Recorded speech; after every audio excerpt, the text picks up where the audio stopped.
야, 근본 없는 년이 돈 좀 있다고 유세야? 넌 우리 집 안락함을 위해 평생 돈이나 벌어다 주는 기계라고. 10년 차 약사인 저를 돈 대주는 ATM 취급하며 아버지 유산과 제 월급을 홀랑 빨아먹은 시댁 식구들. 이제는 제 카드로 남편의 상간녀를 위한 환영 파티까지 연답니다. 좋습니다. 마음껏 즐기세요.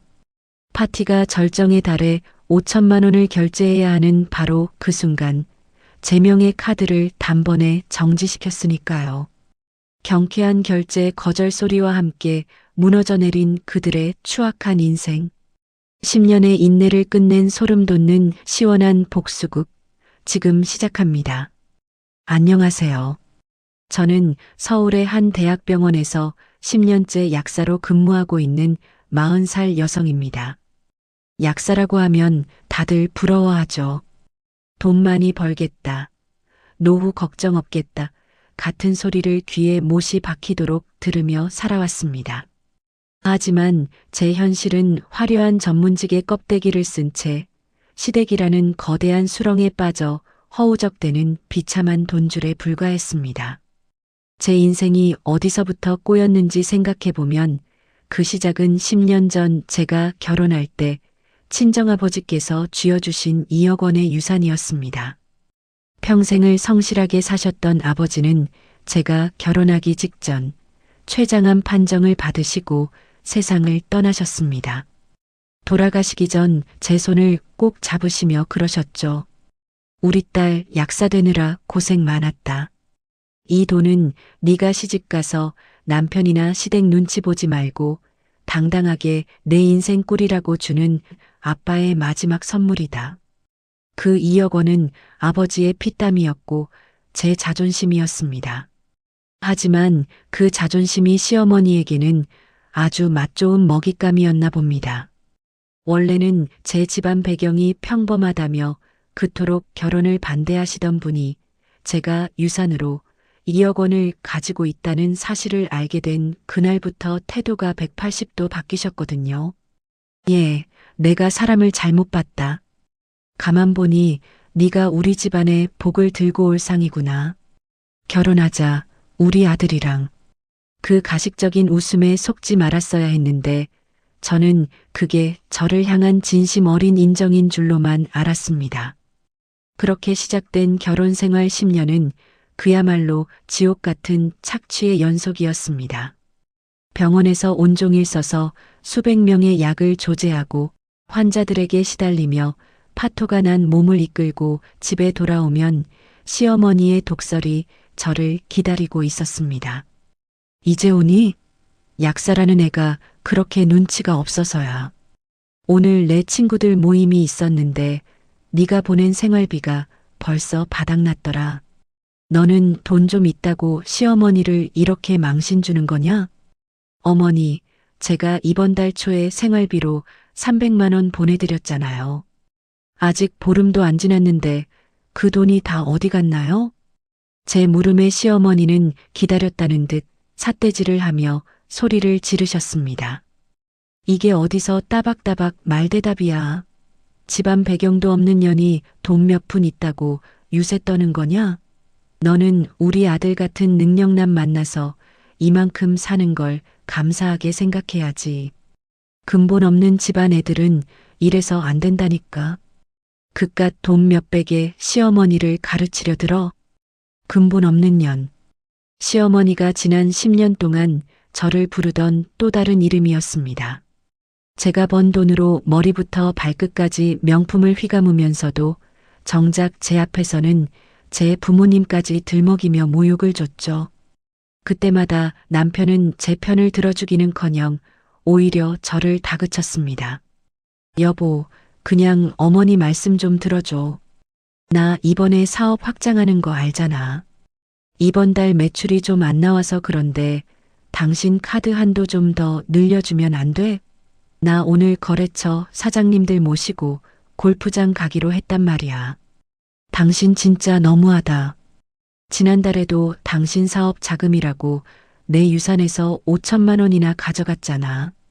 내 월급은 이미 당신 생활비랑 어머니 용돈으로 다 들어가고 있는데 도대체 언제까지 일해야 해? 제 말에 남편은 짜증 섞인 한숨을 내쉬며 제 어깨를 거칠게 밀쳤습니다. 아, 당신은 왜 그렇게 속이 좁아? 내가 남이야? 우리 가족이잖아. 당신 약사면 돈 잘 벌잖아. 그리고 당신 명의로 된 카드, 그거 어차피 우리가 다 같이 쓰는 거 아니었어? 우리 식구들 알다시피 예전에 아버지 돌아가실 때 빚 때문에 다 신용불량자라 카드도 못 만들잖아. 그럼 당신이 책임을 져야지. 맞습니다. 이 집안 식구들은 모두가 신용불량자였습니다. 시어머니, 남편, 그리고 유학 간답시고 해외에서 매달 수천만 원씩 써대는 시누이까지. 그들이 쓰는 모든 돈의 출처는 제 명의로 된 12장의 카드였습니다. 시어머니의 장보기용 카드, 남편의 사업 접대용 카드, 시누이의 해외 결제용 카드. 제 핸드폰은 하루 종일 카드 결제 문자로 쉴 새 없이 울려댔습니다. 신한카드 89만 원 결제, 백화점, 국민카드 120만 원 결제, 골프클럽, 현대카드 250만 원 결제, 해외 승인. 문자가 올 때마다 제 심장은 덜컥 내려앉았습니다. 제가 병원에서 점심시간도 아껴가며 김밥 한 줄로 끼니를 때우고 모은 돈들이 그들의 허영심을 채우기 위해 공중으로 흩어지고 있었으니까요. 한 번은 너무 힘들어서 남편에게 하소연을 한 적이 있습니다. 여보, 나 정말 숨이 막혀. 우리 벌써 결혼한 지 10년인데 모아둔 돈은커녕 내 유산 2억도 이제 바닥났어. 나중에 우리 아이 생기면 어떡해?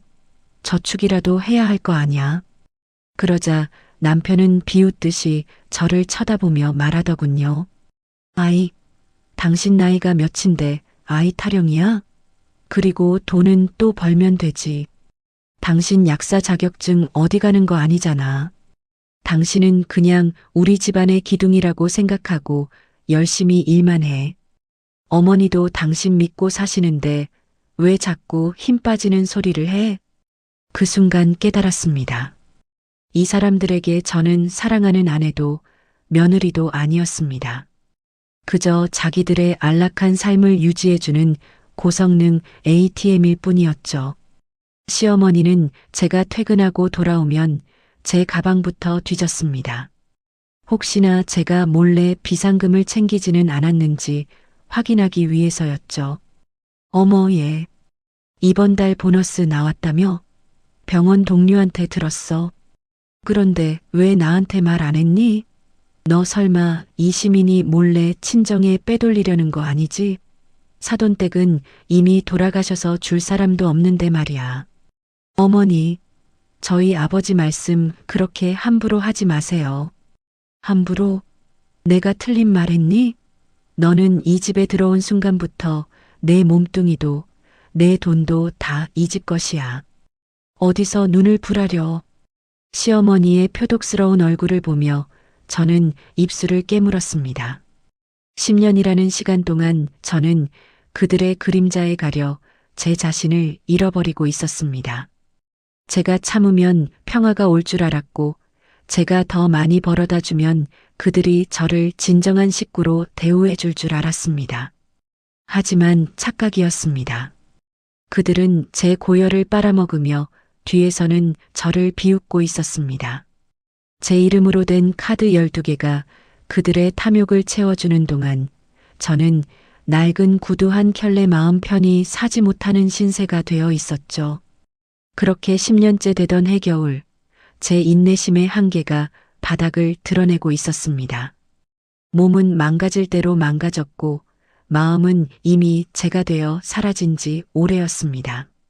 그래도 가정을 지켜야 한다는 마지막 책임감 하나로 버티고 있었는데 그날 밤 제 모든 것을 무너뜨리는 결정적인 장면을 목격하고 말았습니다.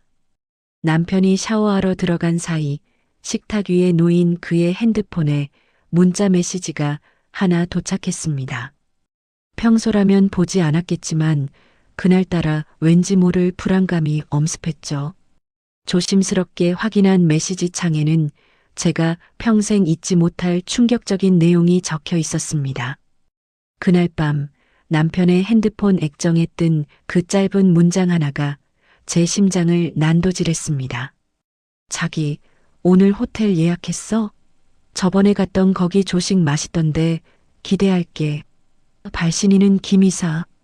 평소 남편이 거래처 중요한 분이라고 입에 침이 마르도록 칭찬하던 그 사람이 사실은 자기라고 부르는 여자였다니요.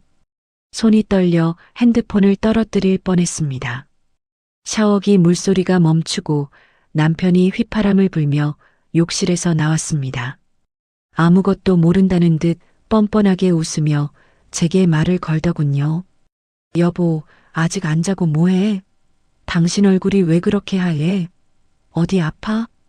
저는 떨리는 손으로 남편의 핸드폰을 그에게 내밀었습니다.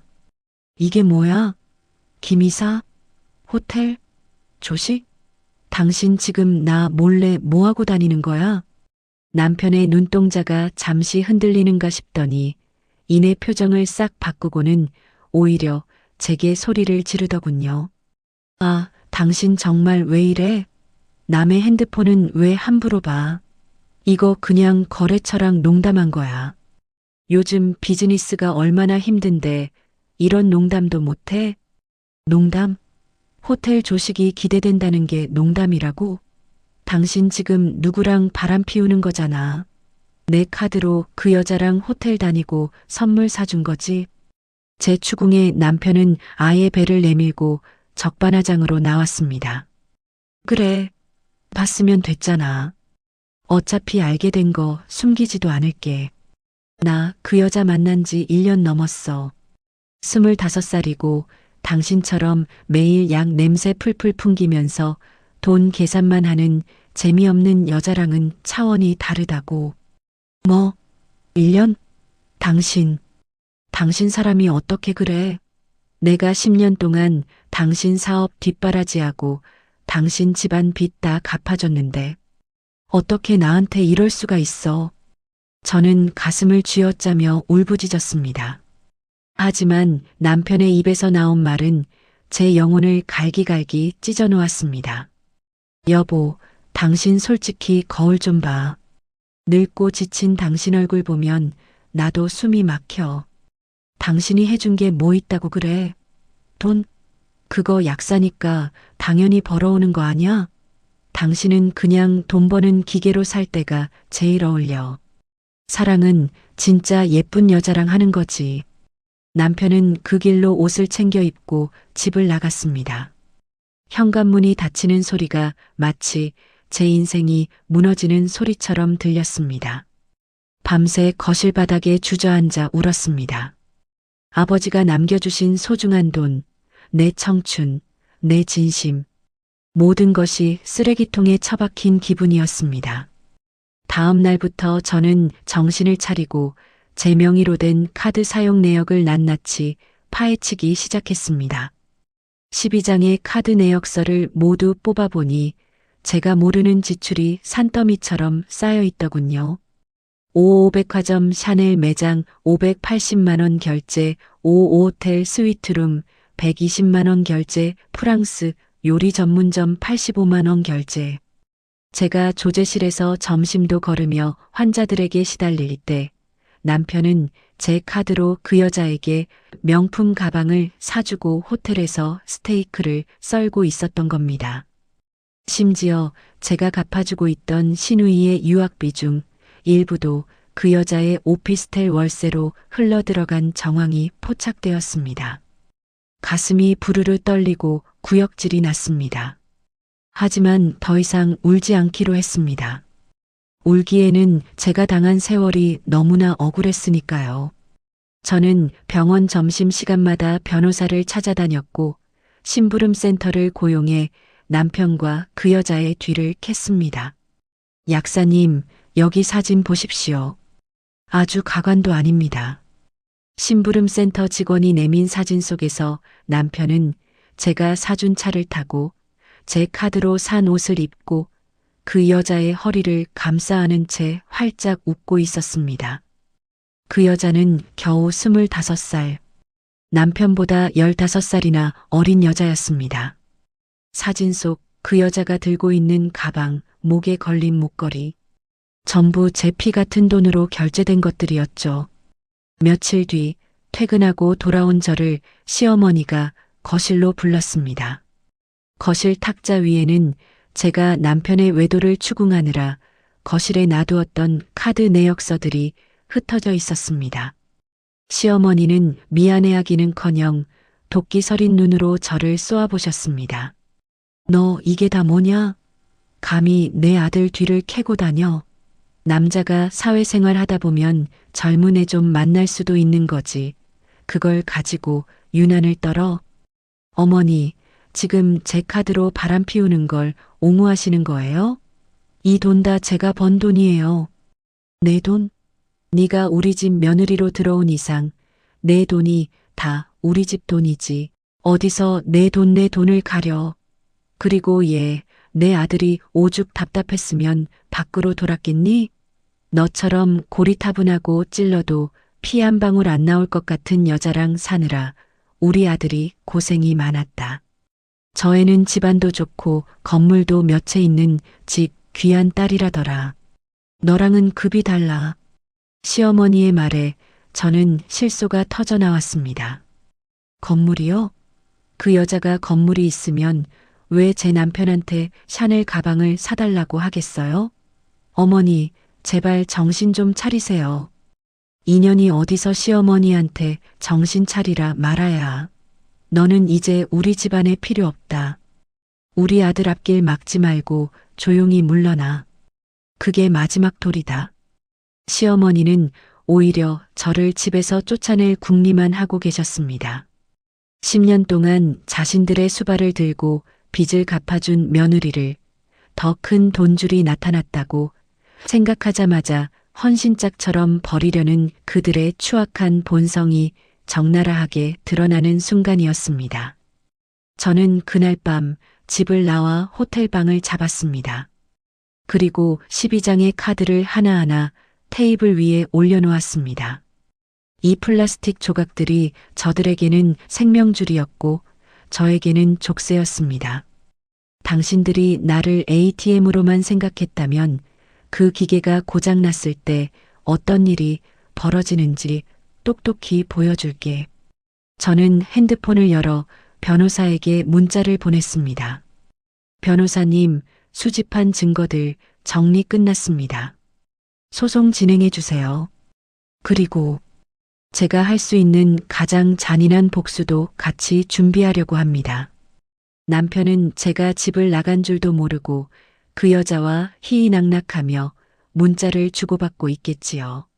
시어머니는 조만간 들어올 건물주 딸 며느리 생각에 콧노래를 부르고 있을 겁니다. 하지만 그들은 모릅니다. 자신들이 누리고 있는 그 화려한 생활의 스위치가 제 손가락 끝에 달려있다는 사실을요. 저는 조용히 눈을 감고 앞으로 벌어질 일들을 머릿속으로 그렸습니다. 10년의 인내를 끝내고 비로소 제가 주도권을 쥐는 순간을 말입니다. 복수는 차갑게 식었을 때가 가장 맛있는 법이라던가요. 저는 아주 천천히 그리고 아주 고통스럽게 그들을 무너뜨릴 준비를 마쳤습니다. 다음 날 아침 시어머니에게서 한 통의 전화가 걸려왔습니다. 아주 당당하고 오만한 목소리였죠. 너 어디니? 오늘 저녁에 시댁으로 좀 와라. 너한테 아주 중요한 선언을 할 게 있으니까. 그리고 올 때 내 카드 한도 좀 넉넉히 비워두고 오너라. 쓸 일이 아주 많을 것 같으니까. 드디어 때가 왔습니다. 저는 입가에 서늘한 미소를 지으며 대답했습니다. 네, 어머니. 갈게요. 아주 확실하게 정리하러 가겠습니다. 시어머니의 전화를 받고 시댁으로 향하는 길, 제 마음은 오히려 차분했습니다.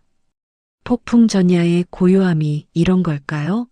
10년 동안 이 길을 오갈 때는 항상 가슴 한구석이 무거웠습니다. 오늘은 또 무슨 타박을 들을까? 카드값이 많이 나왔다고 하면 어떡하나 하는 걱정뿐이었죠. 하지만 오늘은 달랐습니다. 가방 속에는 변호사에게 받은 이혼 소송 서류와 그동안 모은 증거 자료들이 묵직하게 자리 잡고 있었거든요. 시댁 문을 열고 들어가자마자 코끝을 찌르는 진한 향수 냄새가 진동했습니다. 거실에는 시어머니와 남편 그리고 낯선 젊은 여자가 마치 한 가족처럼 단란하게 앉아 과일을 먹고 있더군요. 제가 거실로 들어서자 시어머니는 기다렸다는 듯 찻잔을 내려놓으며 입을 열었습니다. 이제 오니? 인사해라. 여기 이 애가 앞으로 우리 집안의 대를 이을 새 며느리다.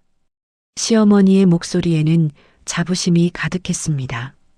제자리에 앉아있던 그 여자는 제가 들어왔음에도 일어날 생각조차 하지 않더군요. 오히려 명품 로고가 크게 박힌 가디건을 매만지며 저를 아래 위로 훑어봤습니다. 안녕하세요. 말씀 많이 들었어요. 생각보다 나이가 좀 있어 보이시네요. 그 여자의 뻔뻔한 인사에 기가 찼습니다. 남편은 제 눈도 마주치지 못한 채 애꿎은 사과만 깎고 있었죠. 저는 소파 맞은편에 당당히 앉아 남편을 똑바로 쳐다보며 물었습니다. 여보, 이게 지금 뭐 하는 상황이야? 나한테 설명 좀 해봐. 그러자 남편 대신 시어머니가 불쑥 끼어들었습니다. 설명할 게 뭐 있어. 이미 내 남편이랑은 얘기 다 끝났다. 너도 어제 내 눈으로 확인했다며? 우리 아들, 이제 너 같은 여자랑은 못 산단다. 여기 이 애는 집안부터가 달라. 강남에 건물만 몇 채를 가진 집안의 외동딸이야. 너처럼 쥐꼬리만한 약사 월급 가지고 생색내는 애랑은 차원이 다르다고. 어머니, 건물주 딸이 남의 유부남을 만나요? 그리고 그 건물이 진짜인지 확인은 해보셨고요? 제 냉소적인 반응에 시어머니는 탁자를 쾅 쳤습니다. 인연이 끝까지 말대답이야. 너는 우리 집안에 들어와서 10년 동안 애 하나 못 낳고 돈만 밝히지 않았니? 이제 우리 아들도 사람답게 좀 살아야지. 여기 이 서류에 사인하고 당장 이 집에서 나가라. 짐은 나중에 사람 시켜서 보내줄 테니까. 시어머니가 내민 건 이혼 합의서였습니다. 위자료는커녕 몸만 나가라는 몰상식한 내용이었죠. 옆에 앉은 그 여자는 남편의 팔짱을 끼며 비웃듯이 말했습니다. 언니, 너무 서운해하지 마세요. 인연이 여기까지인 걸 어쩌겠어요? 아, 참. 어머니가 저 환영한다고 이번 주말에 최고급 호텔에서 파티 열어주신대요. 친척들 다 모이는 자리니까 언니가 그때까지만 좀 협조해 주시면 좋겠는데. 파티? 제 남편과 바람난 여자를 새 며느리라고 소개하는 파티를 열겠다고요? 그것도 제가 아직 법적인 아내인 상태에서 말입니다. 제 상식을 벗어난 그들의 뻔뻔함에 분노를 넘어 헛웃음이 나왔습니다. 시어머니는 한술 더 떠서 아주 당연하다는 듯 제게 지시했습니다. 그래, 파티. 우리 가문에 이런 귀한 며느리가 들어오는데 조촐하게 할 순 없지 않니? 호텔 대연회장 빌려서 아주 성대하게 할 거다. 비용은 내 카드로 결제해 놨으니까 토 달지 마라. 어차피 네가 우리 집에 진 빚을 생각하면 이 정도는 마지막 돌이 아니겠니? 제 카드로 5천만 원짜리 파티를 결제하신다고요? 그래. 5천만 원이든 1억이든 네가 그동안 우리 집안 덕에 약사 소리 들으며 산 값이라고 생각해. 이애 집안에서 나중에 큰 사업 하나 넘겨주기로 했으니까 너한테 들어간 돈은 금방 메꿀 수 있어. 너는 그저 마지막으로 우리 집안에 충성하고 조용히 물러나면 되는 거야. 남편도 거들더군요. 여보, 그냥 좋게 좋게 가자. 나도 이제 진짜 내 인생 찾고 싶어. 당신도 전문직인데 혼자 살기 부족함 없잖아. 어머니 소원이라니까 파티 결제만 좀 해줘. 응? 제 카드로 5천만 원을 긁어 새 여자의 환영 파티를 열어주겠다니. 그들의 머릿속에 저는 사람이 아니라 정말 고장나지 않는 ATM기에 불과했습니다. 하지만 저는 화를 내는 대신 천천히 고개를 끄덕였습니다. 제 머릿속에는 이미 완벽한 시나리오가 그려지고 있었거든요. 알겠어요. 파티하세요. 어머니 뜻대로 호텔 예약도 하시고 친척분들도 다 부르세요. 제 의외의 순순한 대답에 시어머니와 남편의 얼굴이 밝아졌습니다. 그 여자는 승리자라도 된 양 거드름을 피우며 제게 말했습니다. 어머, 역시 배우신 분이라 말이 통하네요. 고마워요, 언니. 파티 때 예쁜 드레스 하나 입고 오세요. 하객으로 초대해 드릴 테니까. 네, 그럴게요. 아주 잊지 못할 선물을 들고 꼭 참석하죠. 저는 자리에서 일어나 시댁을 나왔습니다. 등 뒤로 그들의 웃음소리가 들려왔습니다. 바보 같은 년 결국은 돈 내놓고 나가는구나라며 저를 비웃고 있었겠죠. 하지만 그들은 모릅니다. 제가 허락한 그 5천만 원이 그들의 인생을 파멸로 이끄는 초대장이 될 것이라는 사실을요. 집으로 돌아오는 길, 저는 차를 세우고 창밖을 보며 깊은 숨을 들이마셨습니다. 10년의 세월이 머릿속을 스쳐 지나갔습니다. 시어머니의 온갖 구박을 견디며 야간 근무를 서던 밤들, 남편의 사업 자금을 마련하기 위해 적금을 깨며 손을 떨던 순간들, 그 모든 인내의 시간들이 오늘을 위한 것이었음을 이제야 깨달았습니다. 저는 핸드폰을 꺼내 호텔 예약 담당자에게 전화를 걸었습니다. 네, 이번 주 토요일 대연회장 예약하신 오호 씨 며느리입니다. 카드 결제건으로 확인차 연락드렸어요. 네, 당일 현장에서 제가 직접 결제할 거니까 미리 승인 요청하지 마시고 파티가 다 끝난 직후에 결제 진행해 주세요. 네, 반드시요. 전화를 끊고 나서 저는 제 지갑 속에 꽂힌 12장의 카드를 하나하나 꺼내 보았습니다. 남편의 외제차 할부금이 나가는 카드, 시어머니의 백화점 VIP 실적을 채워주던 카드, 시누이의 명품 가방 결제 내역이 가득한 카드. 이제 너희들도 할 일은 다 했어.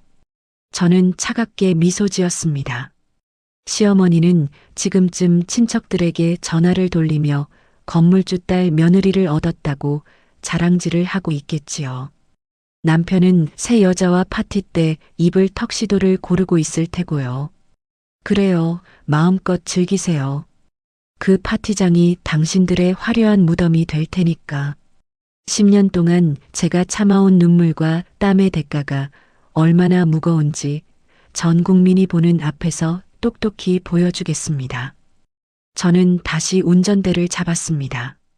이제 남은 시간은 단 사흘. 12장의 카드가 멈추는 그 순간 그들의 세상이 어떻게 무너져 내릴지 생각하니 가슴이 두근거렸습니다. 복수는 이제 막 시작되었습니다. 시댁을 나와 제가 잠시 머물기로 한 오피스텔로 돌아왔습니다. 문을 잠그고 정적 속에 앉아 있으니 비로소 제가 처한 현실이 낱낱이 보이기 시작하더군요.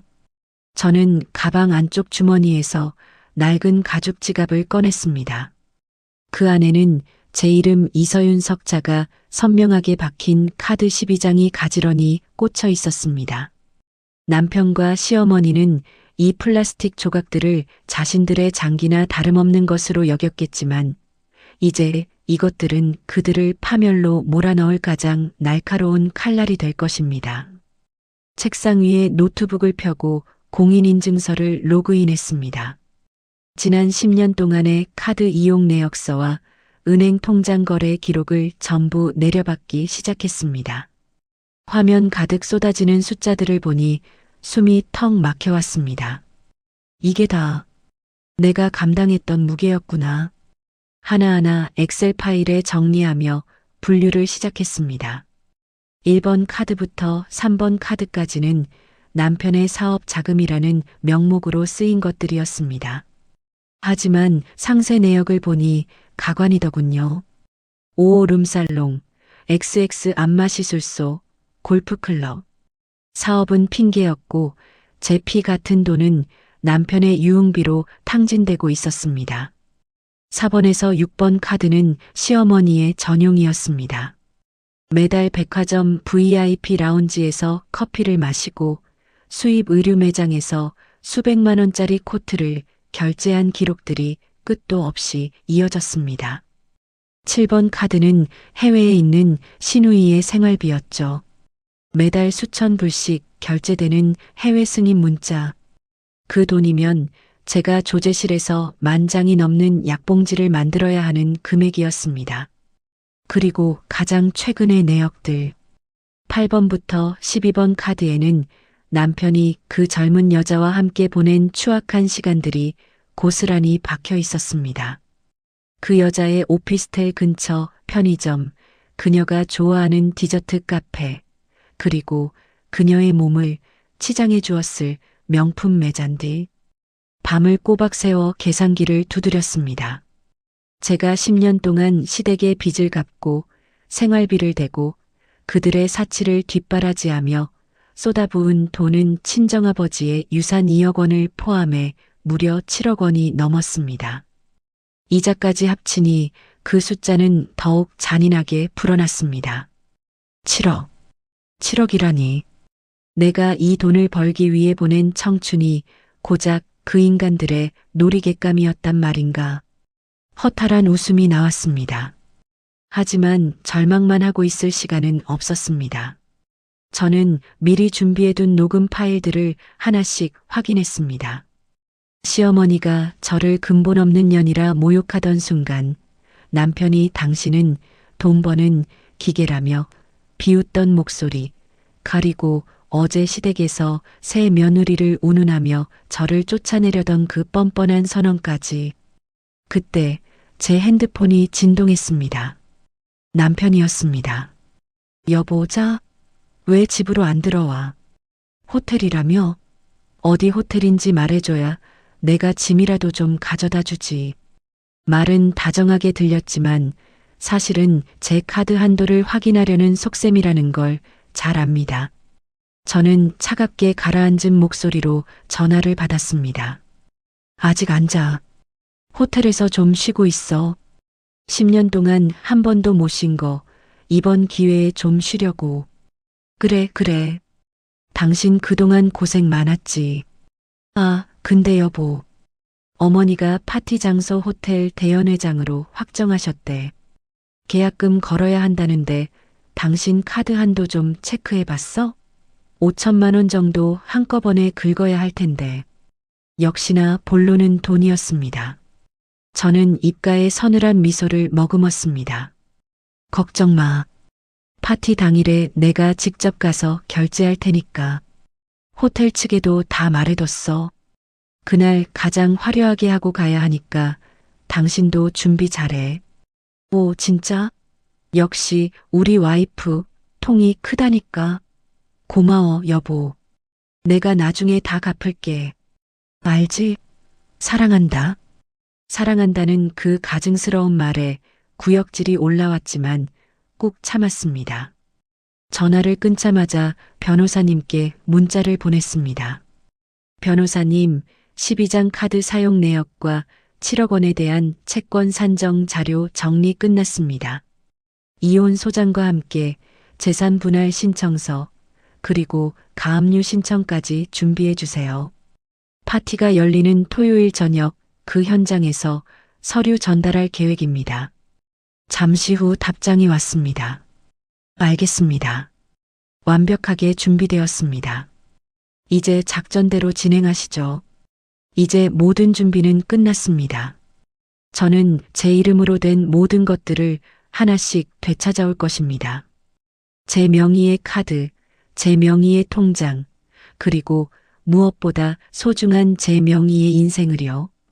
그동안 저는 제 이름이 적힌 카드가 긁힐 때마다 제 영혼이 깎여나가는 기분이었습니다. 하지만 이제 그 카드가 멈추는 순간 깎여나가는 건 그들의 목숨줄이 될 것입니다.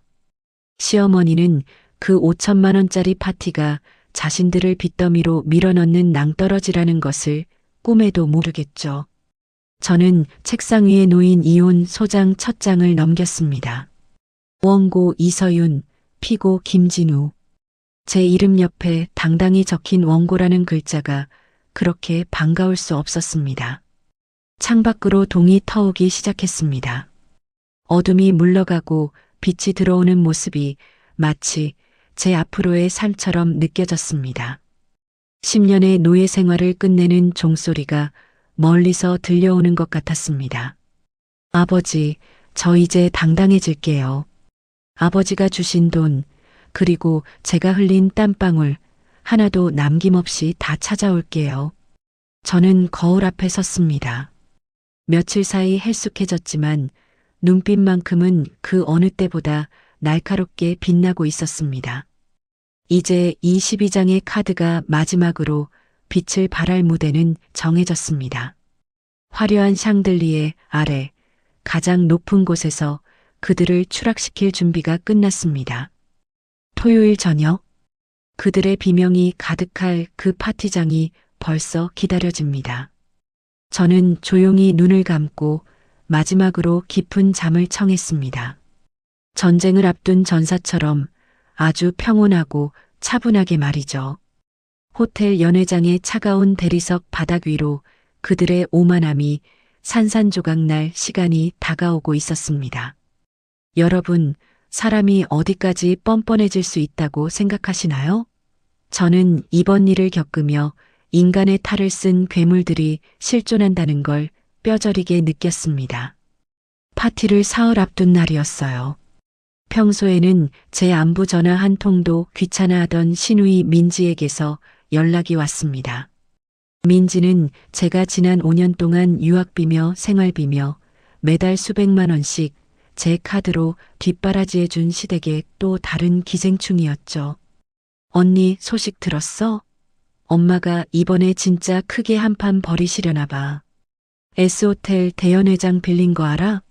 대박, 역시 우리 엄마 추진력 하나는 끝내준다니까. 수화기 너머로 들려오는 민지의 목소리는 흥분으로 가득 차 있었습니다. 저를 배려하는 기색이라곤 눈곱만큼도 찾아볼 수 없는 아주 투명하고도 날카로운 비웃음이 섞여 있었죠. 저는 애써 차분함을 유지하며 물었습니다. S호텔 대연회장? 거긴 대관료만 해도 어마어마할 텐데. 무슨 파티를 그렇게 크게 하신대? 어머, 언니 정말 몰라서 물어? 새언니 들어오는 축하 파티잖아. 엄마가 이번에 친척들 다 부르고 아빠 친구분들까지 전부 초대했어. 우리 집안에 드디어 격에 맞는 며느리가 들어온다고 얼마나 자랑을 하시는지 몰라. 언니한테는 좀 미안하지만 솔직히 그쪽 집안이 건물주라니까 급이 다르긴 하잖아. 민지는 건물주라는 단어에 힘을 주며 저를 비아냥거렸습니다. 제가 지난 5년 동안 보낸 돈으로 명품을 휘감고 공부하던 애가 이제는 저를 급이 낮은 여자 취급하며 내쫓는 일에 앞장서고 있었던 겁니다. 그래, 준비 많이 하셨나 보네. 근데 그 비용은 다 어떻게 하신대? 어머니랑 당신 오빠 알다시피 지금 여유 없을 텐데. 제 질문에 민지는 마치 당연한 걸 왜 묻느냐는 듯 깔깔거리며 웃더군요. 언니 새삼스럽게 왜 그래? 당연히 언니 카드로 하는 거지. 엄마가 어제 호텔 지배인이랑 통화하는 거 들었어. 결제는 당일 현장에서 언니가 직접 와서 할 거라고 견적서랑 명세서 다 그쪽으로 보내라고 하던데? 뷔페랑 와인, 꽃장식까지 다 해서 한 5천만 원 정도 나온대. 언니 약사니까 그 정도는 껌이잖아. 안 그래? 5천만 원. 제가 조제실에서 10,000장이 넘는 약봉지를 만들고 환자들의 온갖 히스테리를 받아내며 밤낮 없이 일해야 벌 수 있는 큰 돈입니다. 그 돈을 자기 오빠와 바람난 여자를 축하하는 파티 비용으로 그것도 제 동의도 없이 긁으려 한다는 사실에 온몸에 피가 거꾸로 솟는 기분이었어요. 하지만 저는 입술을 지그시 깨물며 오히려 상냥하게 대답했습니다. 그렇구나. 어머니가 정말 기대가 크신가 봐. 알았어, 민지야. 결제는 걱정하지 말라고 전해드려. 내가 그날 파티장에서 아주 확실하게 마무리할 테니까. 와, 역시 우리 언니. 쿨해서 좋아. 그럼 그날 봐. 아, 올 때 너무 초라하게 하고 오지는 마. 새언니가 워낙 화려해서 언니가 너무 비교되면 내가 좀 창피하니까. 전화를 끊고 나니 손이 부르르 떨렸습니다. 10년입니다. 그 긴 세월 동안 저는 이들에게 무엇이었을까요? 돈이 필요할 때만 찾는 지갑, 한도가 꽉 차면 버려지는 일회용품. 그 이상도 이하도 아니었습니다. 제가 베푼 호의는 어느새 그들의 권리가 되어 있었고 저의 희생은 무능력함으로 치부되고 있었습니다. 잠시 후 남편에게서 문자가 왔습니다. 파티 드레스 코드가 화이트 앤드 골드라며 본인이 입을 수백만 원짜리 맞춤 정장 결제 내역을 당당하게 찍어줘 보냈더군요. 여보, 나 파티 때 입을 옷 샀어.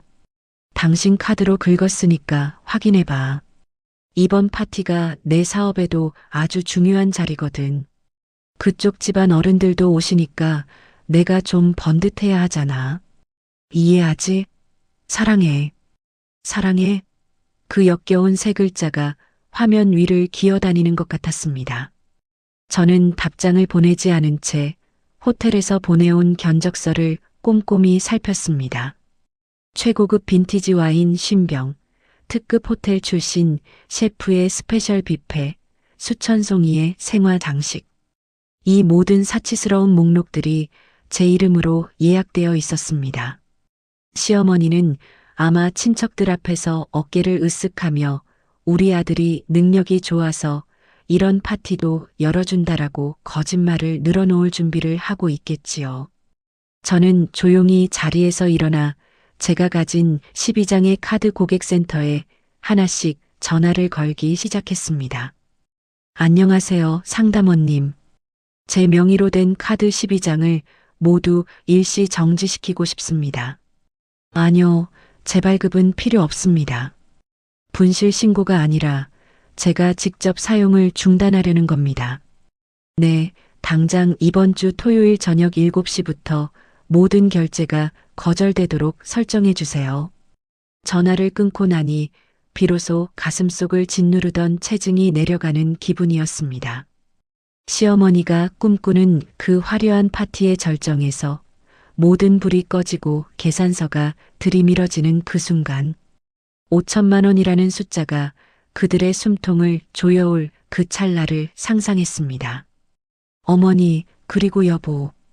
당신들이 말한 그 집안에 어울리는 며느리랑 마음껏 파티를 즐겨봐.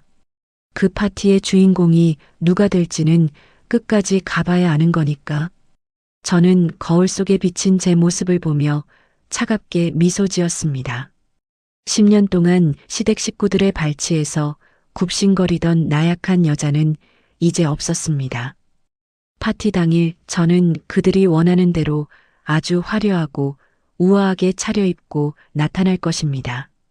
그리고 그들이 가장 높이 올라갔을 때 가장 잔인한 방법으로 그 사다리를 걷어차 버릴 겁니다. 제 10년의 세월을 5천만 원이라는 헐값에 넘길 생각은 추호도 없었습니다. 그들이 저지른 배신과 기만의 대가는 그 파티장의 화려한 샹들리에보다 더 차갑고 무겁게 그들의 머리 위로 쏟아질 것입니다. 저는 이제 마지막 전쟁을 위한 옷을 고르기 위해 옷장을 열었습니다. 화이트 앤드 골드라고 했나요? 좋습니다.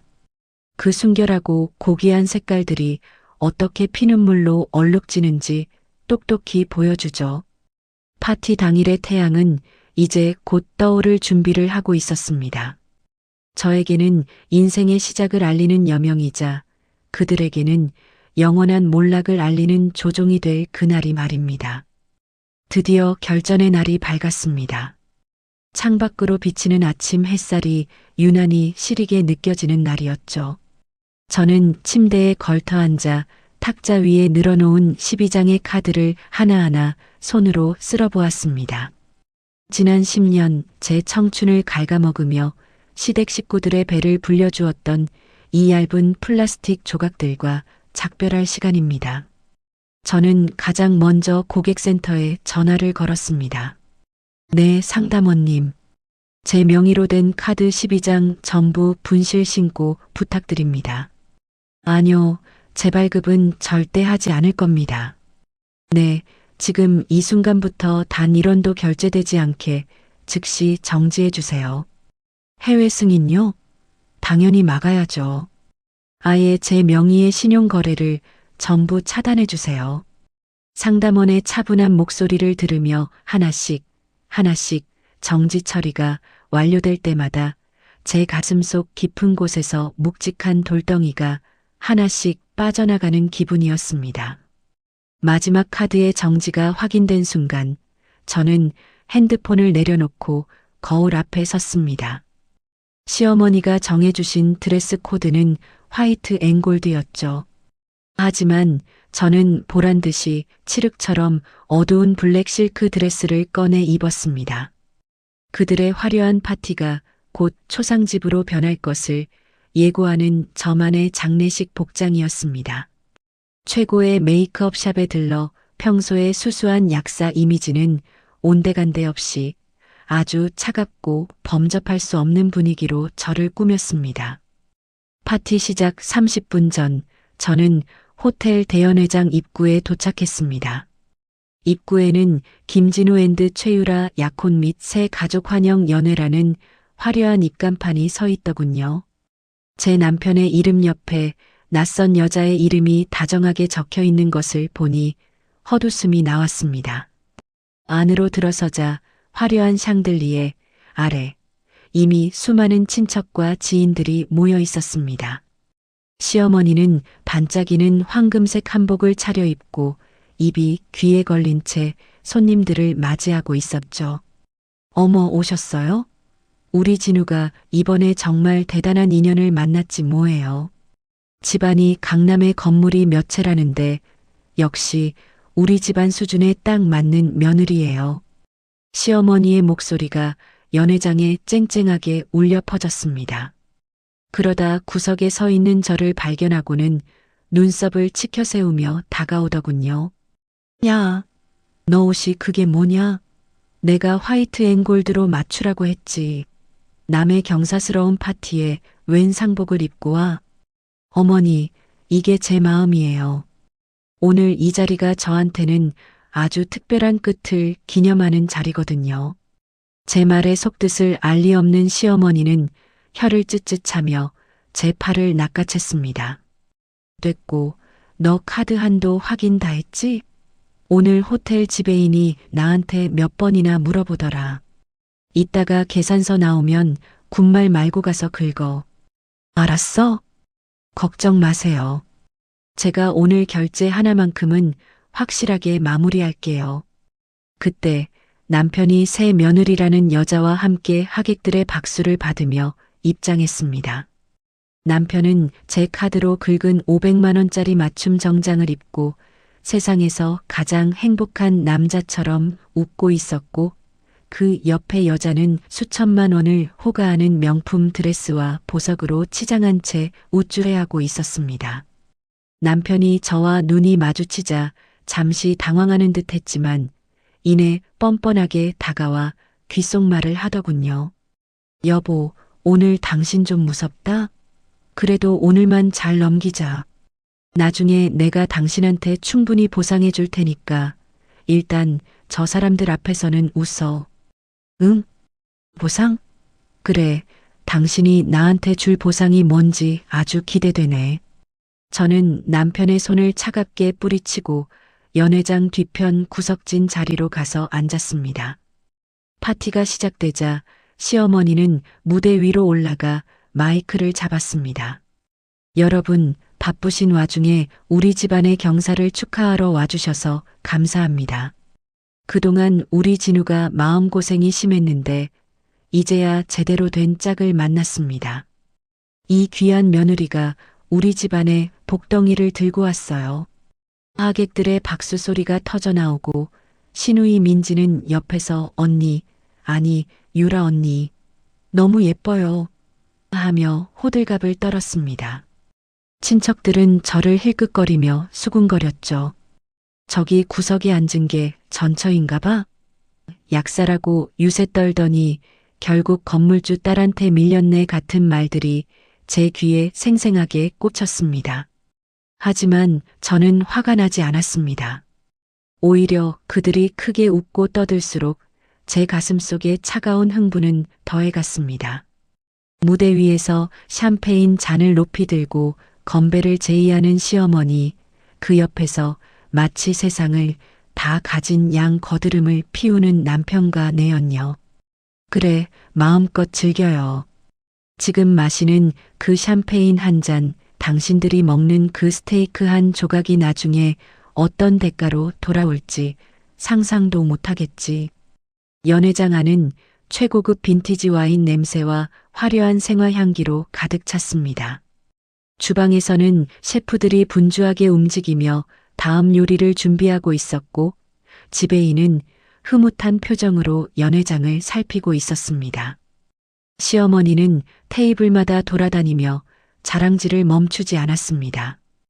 호호, 이번 파티 비용요? 우리 집안 체면이 있는데 푼돈 좀 썼죠. 5천만 원 정도 들었는데 우리 진우가 워낙 능력도 좋고 우리 집 애들이 워낙 통이 커서요. 자신이 낸 돈도 아니면서 우리 집 애들 운운하는 시어머니의 뻔뻔함에 헛웃음이 나왔습니다. 지배인이 중간 정산서를 들고 슬며시 시어머니 곁으로 다가오는 모습이 보였습니다. 시어머니는 아주 여유롭게 저를 손가락으로 가리켰습니다. 저기 검은 드레스 입은 여자 보이죠? 우리 집 비서 같은 애니까 나중에 저쪽 가서 계산서 내밀어요. 지배인은 고개를 끄덕이며 물러났습니다. 파티는 이제 절정을 향해 가고 있었습니다. 메인 요리가 서빙되고 하객들은 흥겨운 음악에 맞춰 춤을 추기 시작했죠. 저는 시계를 보았습니다. 이제 곧 파티가 끝나고 결제의 시간이 다가올 것입니다. 저는 가방 안에서 미리 준비한 두꺼운 서류 봉투를 꺼내 무릎 위에 올려두었습니다. 그 안에는 그들이 그토록 무시했던 약사 며느리가 10년 동안 모아온 피눈물의 증거들이 들어 있었습니다. 화려한 조명 아래서 가장 행복한 표정을 짓고 있는 저들의 얼굴이 잠시 후 공포와 경악으로 일그러질 것을 생각하니 입가에 가느다란 미소가 번졌습니다. 12장의 카드는 이미 제 기능을 상실한 채 제 지갑 속에서 차갑게 식어 있었습니다. 이제 무대에 막이 내릴 시간입니다. 그리고 그 막이 내린 후에 진짜 주인공은 화려한 조명 아래의 저들이 아니라 어둠 속에 앉아있는 제가 될 것입니다. 지배인이 다시 시어머니에게 다가가는 모습이 보였습니다. 드디어 결제의 순간이 시작되었습니다. 연회장의 조명이 서서히 밝아지며 파티의 종료를 알렸습니다. 하객들은 만족스러운 표정으로 이쑤시개를 사용하거나 남은 와인을 들이켜며 자리를 정리하고 있었죠. 무대 위에서 내연녀와 다정하게 사진을 찍던 시어머니가 입구 쪽으로 걸어오는 지배인을 발견하고는 아주 거만한 자세로 지갑을 열었습니다. 그 지갑 안에는 제 이름이 선명하게 박힌, 하지만 시어머니가 제 것처럼 휘두르던 카드 3장이 꽂혀 있었습니다. 시어머니는 하객들이 다 들으라는 듯 큰 목소리로 지배인을 불렀습니다. 지배인 양반, 여기요 여기. 오늘 파티 아주 훌륭했어. 우리 집안 위신에 딱 맞게 준비했더군. 자, 이걸로 결제해줘요. 시어머니는 검은색 VIP 카드를 손가락 사이에 끼워 지배인에게 내밀었습니다. 지배인은 정중하게 허리를 숙이며 카드를 받아들고는 무선 단말기에 꽂았습니다. 띠링. 경쾌한 알림음 대신 짧고 건조한 기계음이 연회장에 울려 퍼졌습니다. 지배인의 미간이 살짝 찌푸려졌습니다. 사모님, 죄송합니다만 결제가 거절되셨습니다. 그 소리에 주변에 있던 친척들의 시선이 일제히 시어머니의 손끝으로 쏠렸습니다. 시어머니는 당황한 기색을 감추려며 껄껄 웃음을 터뜨렸습니다. 어머, 무슨 소리야? 그 카드 한도가 얼마나 높은데 기계가 고장 난 거 아니야? 다시 해봐요, 다시. 지배인은 곤혹스러운 표정으로 다시 한번 카드를 긁었지만 결과는 마찬가지였습니다. 한도 초과나 정지된 카드로 나옵니다. 혹시 다른 결제 수단이 있으신지요? 정지. 그럴 리가 없는데. 아, 얘 민지야. 네가 가지고 있는 내 카드로 해봐. 지배인 양반, 이걸로 해줘요. 우리 애가 해외에서 쓰는 카드니까 확실할 거야. 시어머니는 옆에 있던 시누이 민지의 가방에서 또 다른 제 명의의 카드를 낚아채듯 건넸습니다. 민지는 엄마, 이건 내 쇼핑용인데 하며 투덜거렸지만 시어머니는 아랑곳하지 않았죠. 하지만 이번에도 결과는 결제 거절이었습니다. 이것도 안 됩니다, 사모님. 현재 이 카드는 분실 신고로 인해 사용이 중지된 상태입니다. 분실 신고라는 말에 연 회장은 순식간에 술렁이기 시작했습니다. 하객들 사이에서 수군거림이 터져 나왔죠. 뭐야, 돈 있다더니 카드 정지된 거야? 축하 파티라더니 이게 무슨 망신이야? 시어머니의 얼굴이 불그락푸르락 달아오르기 시작했습니다. 야, 김진우, 너 일로 와봐. 내 카드는 어떻게 된 거야? 너도 정지야? 멀리서 내연녀와 속삭이던 남편이 당황하며 뛰어왔습니다. 엄마, 그게 무슨 소리야? 내 카드가 왜 정지돼? 비켜봐, 내가 할게. 남편은 아주 자신만만하게 본인의 지갑에서 제가 사업 자금용으로 만들어준 골드카드를 꺼냈습니다. 지배인님, 제 걸로 하세요. 아까 기계 오류였나 보네요. 남편은 내연녀 유라 씨가 보는 앞이라 더 폼을 잡으며 카드를 건넸습니다. 하지만 단말기는 다시 한번 무정한 삐소리를 내뱉었습니다. 지배인의 표정은 이제 정중함을 넘어 싸늘하게 식어가고 있었습니다.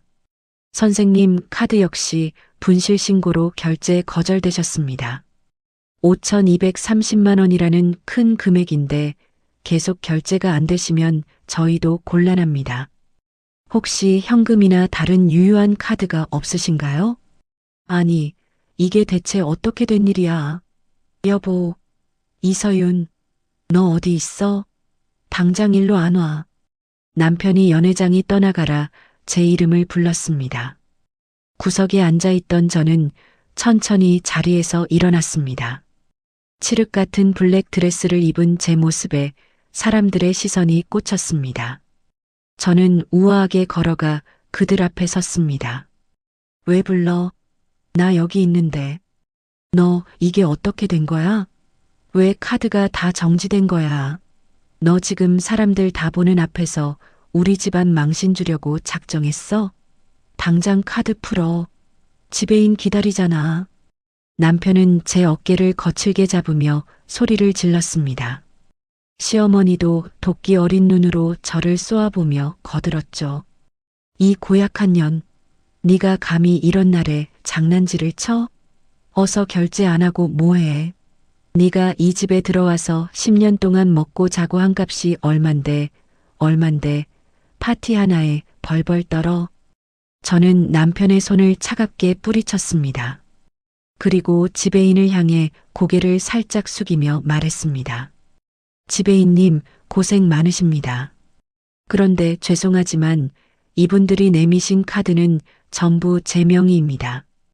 그리고 제가 오늘 아침에 직접 정지시킨 카드들이고요. 제 허락 없이 이분들이 사용하신 건데 저는 이 금액을 지불할 의사가 전혀 없습니다. 제 말이 끝나기 무섭게 연 회장은 폭탄이라도 터진 듯 발칵 뒤집혔습니다. 시어머니는 뒤로 넘어갈 듯 가슴을 부여잡았고 남편은 얼굴이 하얗게 질려 입만 뻥긋거렸습니다. 지배인은 황당하다는 듯 시어머니와 남편을 번갈아 보더니 입을 열었습니다. 그럼 지금까지 본인 명의의 카드도 없이 이 거대한 파티를 여셨다는 말씀이신가요? 친척 중 한 명이 비아냥거리며 소리쳤습니다. 어머 세상에, 건물주 며느리 얻었다고 자랑하더니 파티는 전 며느리 돈으로 하려고 했던 거야? 진짜 웃기지도 않네. 그 소리에 내연녀 유라 씨의 얼굴이 일그러졌습니다. 그녀는 슬금슬금 남편의 곁에서 떨어지며 뒷걸음질을 쳤습니다. 시어머니는 주저앉을 뻔한 몸을 간신히 추스르며 제 멱살을 잡으려 달려들었습니다. 이년아, 네가 감히 우리를 사기꾼으로 만들어? 네가 돈 안 내면 누가 내? 너 약사잖아. 너 돈 많잖아. 당장 결제해, 이 나쁜 년아. 저는 시어머니의 손을 가볍게 피하며 가방에서 서류 뭉치를 꺼냈습니다. 어머니, 제가 왜 돈을 내야 하죠? 오늘 이 자리는 제 남편과 저 여자의 약혼 파티라면서요. 제가 왜 제 돈으로 남편 바람피운 축하 파티를 열어줘야 하나요? 그리고 지배인님, 이분들 현금 없으시면 경찰 부르시는 게 빠를 거예요. 무전 취식이나 다름없으니까요. 지배인의 신호에 연회장 곳곳에 서 있던 보안 요원들이 시어머니와 남편 주변을 에워싸기 시작했습니다. 시어머니는 하얗게 질린 얼굴로 남편의 팔을 붙잡고 울부짖었습니다. 진우야, 어떻게 좀 해봐. 내 카드 번호라도 불러봐. 저 지배인 표정 좀 봐. 진짜 경찰 부를 기세야. 엄마, 내 카드도 다 서윤이 명의란 말이야. 내 이름으로 된 건 하나도 없어. 남편의 기어들어가는 목소리에 시어머니는 넋이 나간 듯 지배인의 바짓가랑이를 붙잡으려 했습니다. 지배인 양반, 잠깐만요. 여기 이에 우리 새 며느리 될 애가 건물주예요. 건물주 딸이라고요. 유라야, 네가 돈 좀 내봐. 너희 집 돈 많다며. 응? 시어머니의 절박한 부름에 모두의 시선이 유라 씨에게 향했습니다. 화려한 드레스와 보석으로 치장했던 그녀는 당황한 기색이 역력했습니다. 어머니, 제 건물이 아직 명예 변경이 안 돼서 저 지금 수중에 현금이 없는데요. 오빠, 이게 무슨 일이야? 집안 빵빵하다며. 빚쟁이 집안이었어? 유라 씨의 차가운 반응에 시어머니의 얼굴은 이제 하얗다 못해 보라색으로 변해갔습니다. 5,230만 원. 평소에는 제 카드 한 장이면 눈 깜짝할 사이에 결제되던 그 금액이 이제는 그들의 목숨줄을 죄는 거대한 올가미가 되어 그들의 목을 조르고 있었습니다. 저는 그 아수라장 한가운데서 가장 평온한 표정으로 서 있었습니다. 10년 동안 제가 느꼈던 그 막막함과 비참함을 이제 당신들이 느껴볼 차례였습니다. 저는 천천히 마이크가 놓인 무대 위로 걸어 올라갔습니다. 하객들의 모든 시선이 저에게 집중되었습니다. 이제 진짜 진실을 말할 시간이 되었습니다. 소란스러운 연회장 한가운데 저는 우아하게 걸음을 옮겨 마이크 앞에 섰습니다. 시어머니의 비명과 남편의 당황한 숨소리, 그리고 하객들의 수군거림이 뒤섞여 공기는 바늘처럼 따가웠습니다. 하지만 저는 떨지 않았습니다. 오히려 10년 만에 처음으로 가슴이 뻥 뚫리는 듯한 해방감을 느꼈죠. 저는 지배인에게 살짝 목례를 한 뒤 마이크를 고쳐 잡았습니다. 앰프를 타고 울려 퍼지는 제 목소리는 그 어느 때보다 차갑고 명징했습니다. 여러분, 잠시만 제 이야기에 귀를 기울여 주시겠습니까? 오늘 이 성대한 파티의 진짜 정체를 알려드리고자 합니다. 제 목소리가 연회장에 울려 퍼지자 친척들이며 지인들이 일제히 입을 다물고 저를 바라봤습니다. 시어머니는 얼굴이 흑빛이 되어 무대 아래서 저를 끌어내리려 발버둥 쳤습니다. 이년아, 당장 내려와. 네가 여기가 어디라고 감히 마이크를 잡아. 경찰 안 부르고 뭐해. 저 미친년 당장 끌어내. 남편도 사색이 되어 제게 다가오려 했지만 이미 상황을 파악한 보안 요원들이 그를 제지했습니다. 저는 시어머니를 내려다보며 차분하게 말을 이어갔습니다. 방금 지배인님이 말씀하신 5,230만 원. 그리고 이분들이 내민 12장의 카드들. 네, 모두 제 명의입니다. 대학병원 약사로 일하며 밤낮 없이 조제실에서 번 돈, 그리고 돌아가신 저희 아버지가 제게 남겨주신 유산 2억 원. 그 돈들이 지난 10년 동안 이 집안의 생활비와 남편의 유흥비, 그리고 저기 있는 시누이의 해외 유학비로 쓰였습니다. 하객들 사이에서 어머 세상에, 전부 며느리 돈이었어? 하는 탄식이 터져 나왔습니다. 저는 가방에서 미리 준비한 뭉툭한 서류 더미를 꺼내 허공에 들어 보였습니다. 제가 10년 동안 이 집안에 쏟아부은 돈을 계산해 보니 원금과 이자를 합쳐 7억 원이 넘더군요. 그런데 돌아온 건 무엇인지 아십니까? 근본 없는 년이라는 시어머니의 모욕과 제 카드로 다른 여자를 호텔에 데려가고 명품을 사준 남편의 배신이었습니다. 그 순간 저는 시선을 돌려 남편 옆에서 바들바들 떨고 있는 유라 씨를 가리켰습니다. 어머니가 그렇게 자랑하시던 건물주 딸새 며느리요? 이 여자는 제 남편이 제 카드로 명품 가방을 사주고 오피스텔 월세를 내주며 만난 불륜 상대일 뿐입니다. 자, 보시겠습니까? 저는 무대 뒤 대형 스크린을 담당하는 직원에게 신호를 보냈습니다.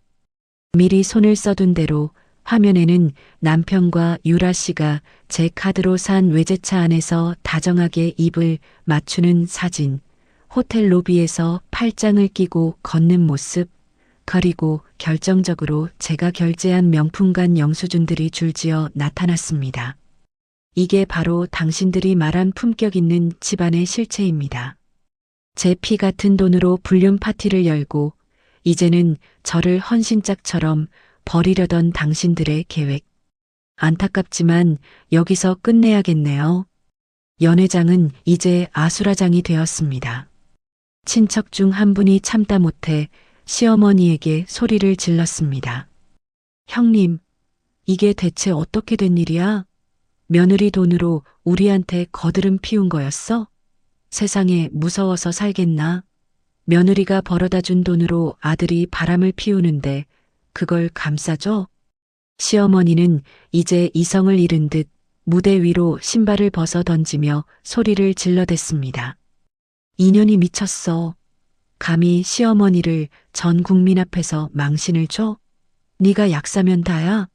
돈 좀 있다고 유세 떨더니 결국 본색을 드러내는구나. 저 사진 다 조작이야. 우리 아들이 없어. 남편은 제 발치까지 기어와 바짓가랑이를 붙잡으려 했습니다. 여보, 당신 미쳤어? 제발 그만해. 우리 얘기 좀 하자. 응? 내가 다 설명할 수 있어. 일단 결제부터 하고. 이 사람들 보는 앞에서 이게 뭐야? 저는 남편의 손을 구두굽으로 차갑게 밀어냈습니다. 그리고 가방에서 마지막으로 이혼 소송 소장을 꺼내 남편의 가슴팍에 던졌습니다. 미친 건 10년 동안 당신 같은 인간들을 가족이라고 믿고 참았던 나지.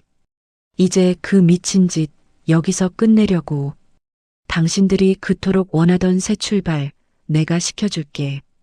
대신 그 대가는 당신들이 상상하는 것보다 훨씬 더 처참할 거야. 저는 지배인을 향해 단호하게 말했습니다. 지배인님, 저는 오늘 이 파티와 아무런 관련이 없습니다. 카드 명의자로서 모든 결제를 거부합니다. 여기 이분들이 무단으로 제 신용정보를 이용하려 했으니 법적 절차대로 진행해 주세요. 전 이만 가보겠습니다. 저는 마이크를 내려놓고 무대를 내려왔습니다. 등 뒤에서는 시어머니의 통곡 섞인 욕설과 남편의 비굴한 외침, 그리고 호텔 보안 요원들이 그들을 붙잡는 소리가 뒤섞여 들려왔습니다. 하객들은 오물을 피하듯 그들 곁을 떠나기 바빴고 건물주 딸이라던 유라 씨는 이미 혼란을 틈타 연회장 밖으로 도망치듯 빠져나가는 중이었습니다. 연회장 문을 열고 나오자 차가운 밤 공기가 제 뺨을 스쳤습니다. 10년 만에 처음으로 깊은 숨을 들이마셨습니다. 폐부 깊숙이 박혀있던 약 냄새와 시댁 식구들의 비릿한 욕망이 한꺼번에 씻겨 나가는 기분이었습니다. 이제 시작이야. 저는 어둠 속에서 밝게 빛나는 제 핸드폰을 보았습니다. 변호사에게서 온 메시지가 도착해 있더군요. 가압류 신청 승인되었습니다. 지금 막 시댁 아파트와 피고 김진우 명의의 모든 계좌가 동결되었습니다. 저는 입가에 가느다란 미소를 지었습니다. 파티장의 화려한 샹들리에보다 더 찬란한 제 인생의 이막이 이제 막을 올리고 있었습니다. 연회장 문을 닫고 나왔지만 안에서 터져나오는 비명과 고성은 두꺼운 문틈을 넘어 복도까지 선명하게 흘러나왔습니다. 저는 잠시 멈춰서서 그 소리를 감상했습니다. 10년 동안 제 가슴을 짓누르던 그 오만방자한 목소리들이 공포와 절망에 질려 파들거리는 소리. 그건 저에게 그 어떤 오케스트라, 교향곡보다 아름다운 음악이었습니다. 형님, 이게 대체 무슨 망신이야? 우리한테는 며느리 집안이 보잘것없어서 형님이 다 먹여 살린다고 그렇게 자랑을 하더니 알고 보니 며느리 피를 빨아먹고 산 거였어? 고모님의 카랑카랑한 목소리가 들려왔습니다. 평소 시어머니의 기세에 눌려 비위를 맞추던 친척들이 가장 먼저 돌변했습니다.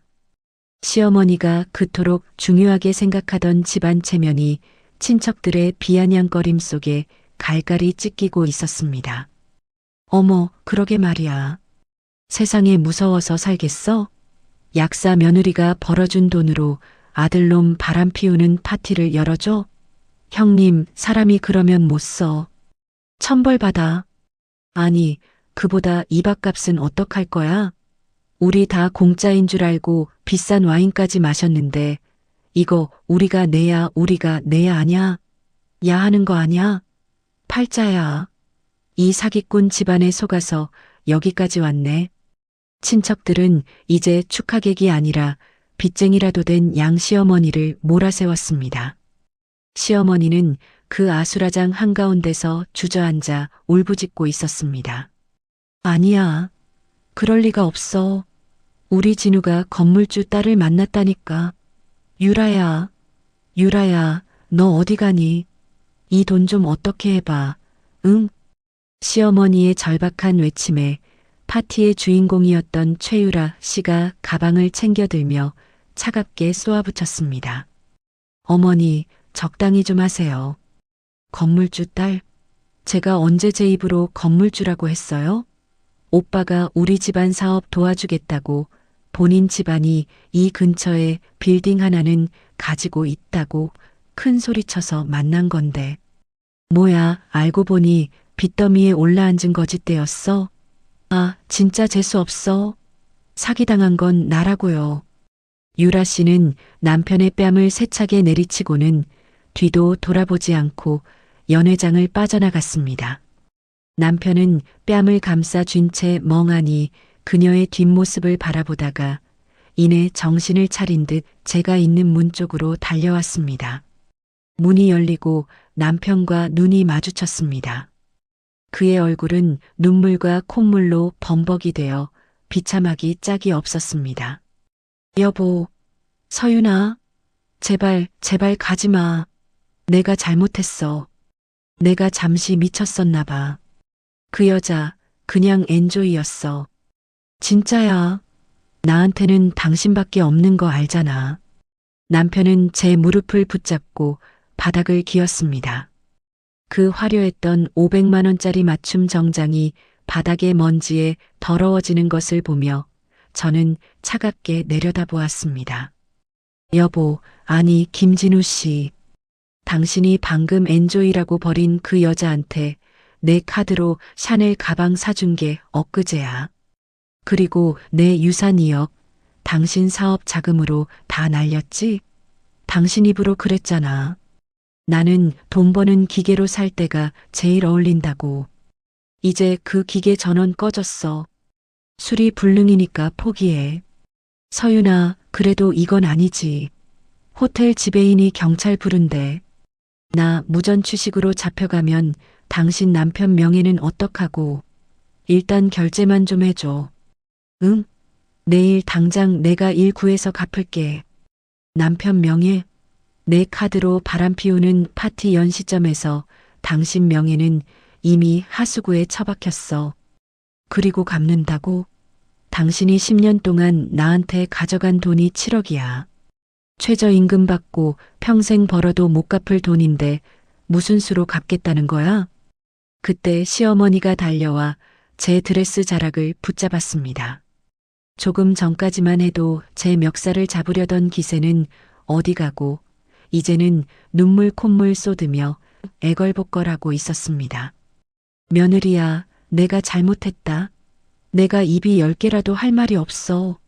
하지만 이건 아니잖니. 이 많은 사람 앞에서 우리를 이렇게 매장하면 너도 우리 집 식구인데 같이 망하는 거야. 제발 저 카드 딱 한 번만 살려줘. 이 파티값만 내주면 내가 평생 내 종노릇하며 살게. 응? 어머니, 식구라는 말 참 쉽게 하시네요. 제가 10년 동안 당신들 빚 갚아줄 때는 근본 없는 년이라면서요. 이제 돈줄 끊기니까 며느리야 소리가 나와요? 걱정 마세요. 저 혼자 안 죽어요. 당신들이 나한테서 앗아간 10년 그리고 7억 원. 법대로 하나하나 다 돌려받을 거니까요. 저는 가방에서 핸드폰을 꺼내 변호사에게 전화를 걸었습니다.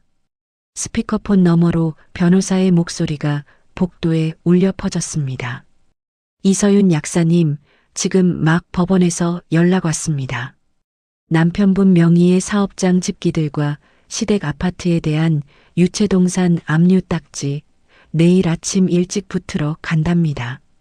그리고 형사 고소건도 접수 완료되었습니다.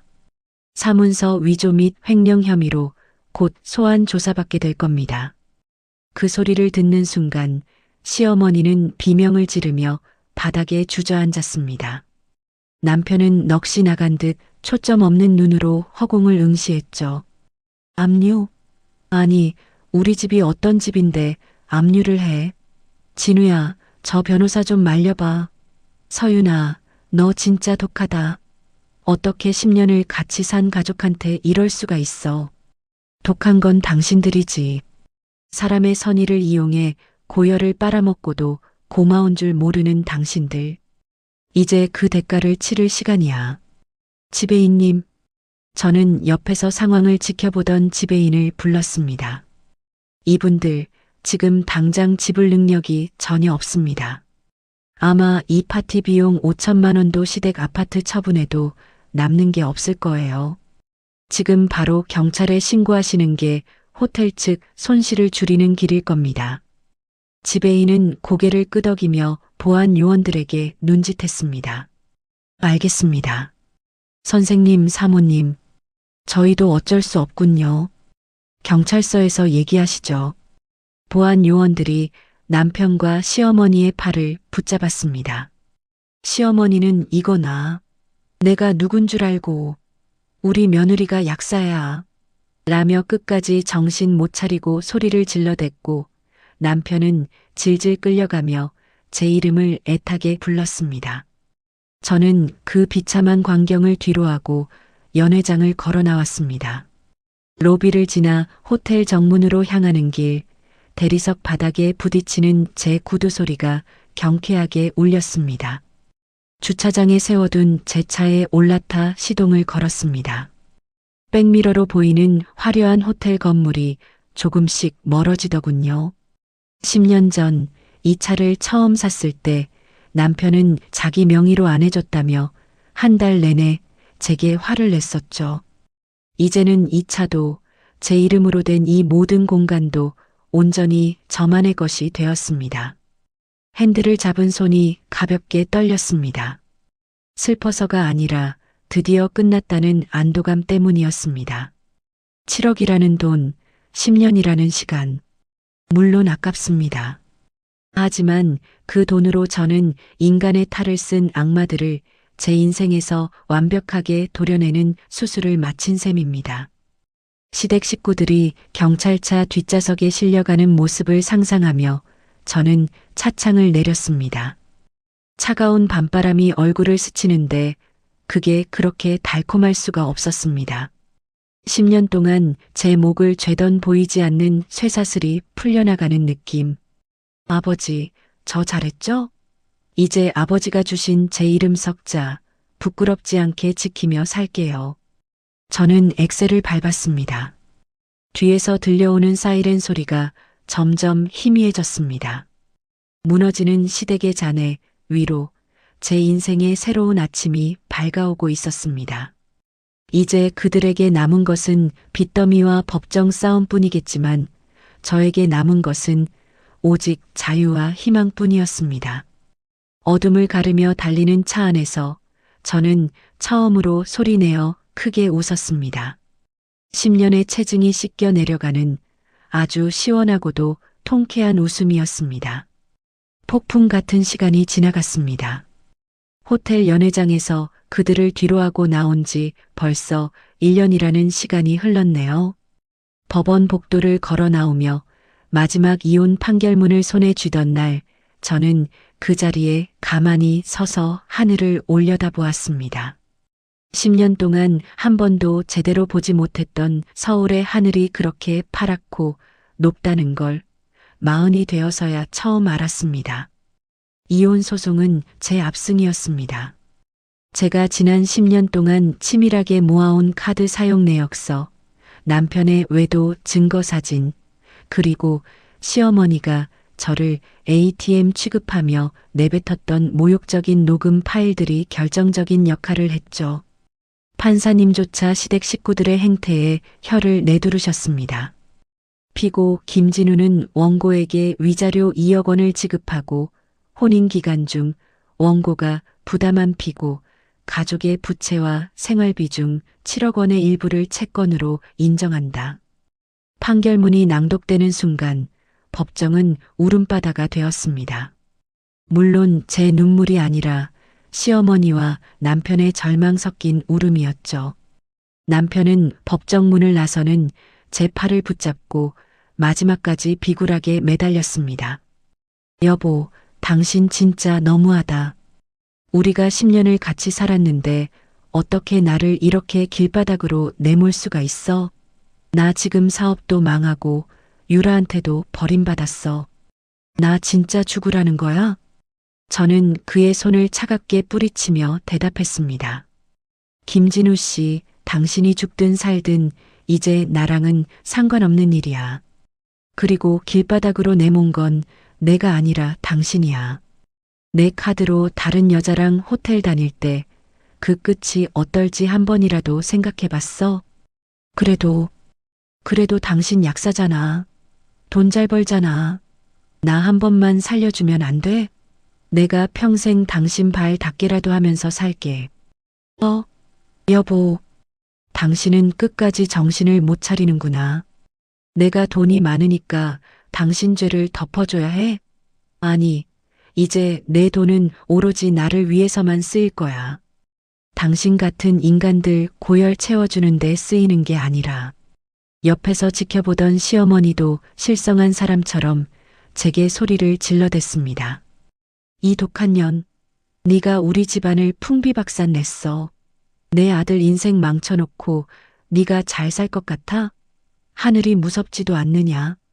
어머니, 하늘이 무서운 건 제가 아니라 어머니죠. 남의 귀한 딸 데려다가 10년 동안 종처럼 부려먹고 그 돈으로 호의호식하셨잖아요. 그대가 이제 치르시는 거예요. 아, 그리고 내일 아침에 살고 계신 아파트 경매 절차 들어갑니다. 짐 싸두세요. 시어머니는 그 자리에 주저앉아 대성통곡을 했지만 제 마음에는 이제 단 한 조각의 동정심도 남아있지 않았습니다. 10년의 세월이 제 심장을 그렇게 단단하게 만들었나 봅니다. 결국 시댁 식구들은 살던 집에서 쫓겨났습니다. 제가 빌려준 7억 원 중 일부가 채권으로 확정되면서 그들의 유일한 재산이었던 아파트가 가압류를 거쳐 경매로 넘어갔거든요. 나중에 전해 듣기로는 시어머니는 어느 낡은 빌라의 반지하 방으로 이사했다고 합니다. 그토록 자랑하던 백화점 VIP 카드는커녕 당장 하루 끼니를 걱정해야 하는 처지가 된 거죠. 남편은 더 가관이었습니다.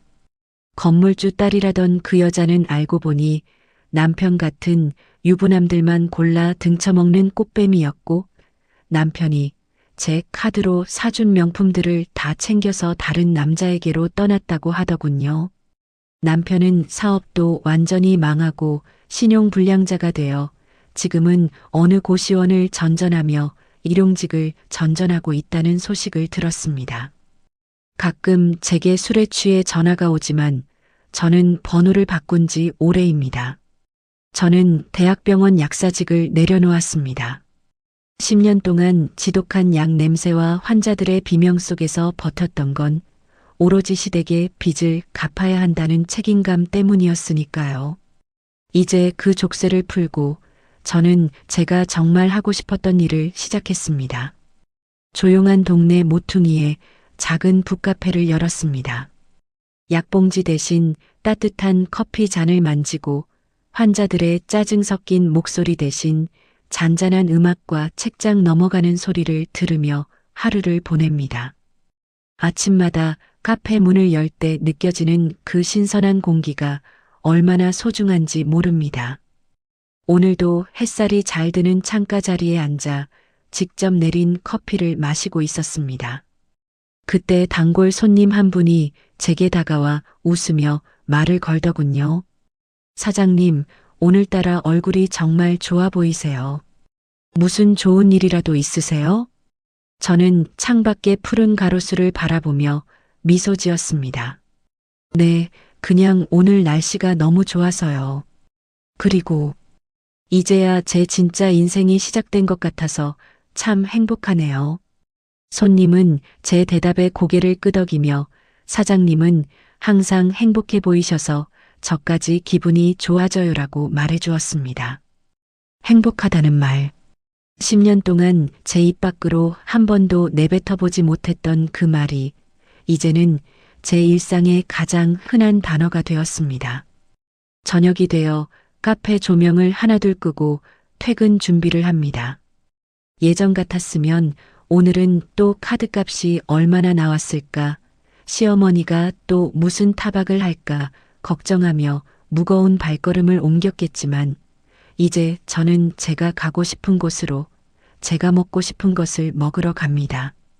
가끔 거울을 보면 10년 전보다 훨씬 젊어지고 생기 있는 제 모습에 깜짝 놀라곤 합니다. 고통은 사람을 늙게 하지만 자유는 사람을 다시 피어나게 한다는 걸 몸소 체험하고 있습니다. 제 이름 이서윤으로 된 카드 한 장을 꺼내 저를 위한 예쁜 꽃 한 다발을 샀습니다. 누구의 눈치도 보지 않고 오로지 저를 위해 결제하는 이 사소한 행위가 제게는 커다란 승리의 훈장처럼 느껴집니다. 여러분, 혹시 지금 누군가에게 착취당하고 있거나 가족이라는 이름 아래 자신의 희생을 당연하게 여기는 삶을 살고 계시진 않나요? 참는 것이 미덕이라고, 언젠가는 알아줄 거라고 믿으며 스스로를 갉아먹고 계시지는 않나요? 제가 10년 만에 깨달은 것은 나 자신을 지키지 못하는 희생은 사랑이 아니라 비극일 뿐이라는 사실입니다. 여러분의 인생은 오로지 여러분의 것입니다. 타인의 욕심을 채워주기 위해 여러분의 소중한 빛을 끄지 마세요. 제 사연이 누군가에게는 용기가 되고 누군가에게는 위로가 되었기를 바랍니다. 저처럼 늦었다고 생각할 때가 가장 빠른 때일지도 모릅니다. 여러분도 부디 여러분만의 화창한 10장을 써내려 가시길 진심으로 응원하겠습니다. 오늘 사연은 여기까지입니다. 내 이야기가 가슴에 와닿으셨다면 구독과 좋아요, 그리고 알림 설정까지 꼭 부탁드립니다. 여러분의 응원이 저에게는 다시 일어설 수 있는 큰 힘이 됩니다. 지금 힘든 시간을 보내고 계신 시청자 여러분, 당신은 충분히 소중한 사람입니다. 지금의 어둠이 영원할 것 같아도 반드시 새벽은 오고 해는 떠오릅니다. 제가 10년의 터널을 지나 이 따뜻한 햇살을 맞이하고 있는 것처럼 여러분의 인생에도 반드시 따뜻한 봄날이 찾아올 거예요. 스스로를 더 많이 사랑해 주세요. 당신은 그럴 자격이 충분하니까요. 긴 이야기 들어주셔서 감사합니다. 오늘도 평안하고 행복한 밤 되세요.